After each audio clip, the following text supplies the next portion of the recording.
Na društvenim mrežama pojavila se umrlica za pevača grupe Riblja čorba Borisava Boru Đorđevića. Na kraju umrlice su potpisani nekadašnji ljubitelji grupe. Umrlica je objavljena posle nastupa grupe na mitingu Budućnost Srbije.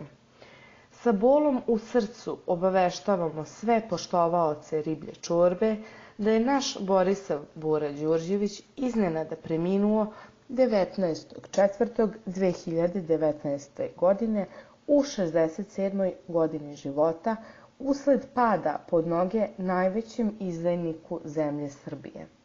Sahrana će se održati opštim bojkotom svakog sledećeg nastupa, albuma i pesama. Ožalošćeni, nekada veliki ljubitelji grupe Riblja čorba, piše u umrlici.